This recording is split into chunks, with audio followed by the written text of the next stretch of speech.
I'm Dr. Sattva. Today I'm going to talk about my super synergy system, pillar number 6, avoidance of harmful substances.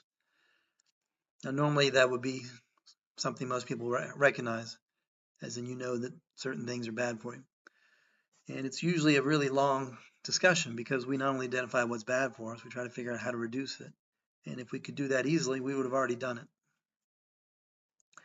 So I figure this first video today will be about identifying what the top 5 things are that people tend to consume that are harmful and that we'd like to avoid. So I've found over time that people often tell me, hey, well, my grandmother, she lived to 92, she smoked a cigar every day, she ate a pie, and there were no problems. And I often have to remind people that your grandmother didn't live in a world where everything was genetically modified or full of pesticides, where you had 5G radiation towers literally over your head, where you were taking in tens of thousands of microplastics per month and consuming them into your body, where you had dactyl phthalates and plasticizers and chemicals all being absorbed and impacting you, where there's 50,000 times more lead in the atmosphere than there was in the Middle Ages, and on, toxins, heavy metals. So your system, your skin, your liver, your kidneys, they're taxed. They're under stress and trying to get rid of all these assaults. So when you start adding more stuff to it, it's a little different than if you're raised on a farm in Nebraska or Iowa and you've been eating organic food since you were 30 and then you moved to the big city and you decided to start smoking cigarettes.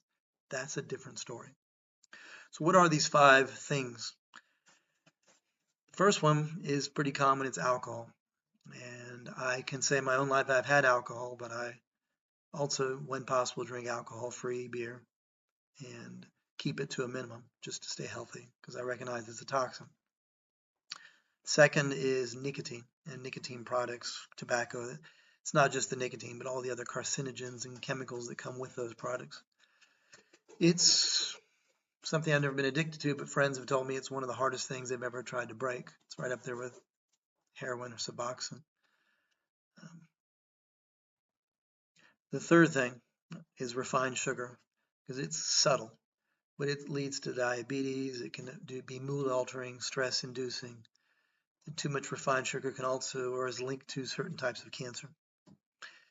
The fourth category is ultra processed foods, and that includes like the sugary breakfast cereals, packaged snack foods, fast food items, frozen meals, all the stuff, sodas, processed meat.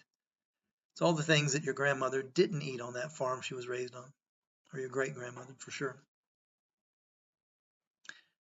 In general, I try to replace those things with healthy, organic, natural products, and we'll discuss that in another video. The last issue is caffeine. A little bit of caffeine, probably good for you. A lot of caffeine disrupts your sleep and is a problem. So in all these cases, I want to talk in our next series or next video on how to, or strategies for reducing the intake of some of these things. And in some cases, we'll look at substances that actually can help eliminate those addictions or eliminate those issues. I mean, that's all for now. Thank you for joining me. Have a beautiful day. Namaste.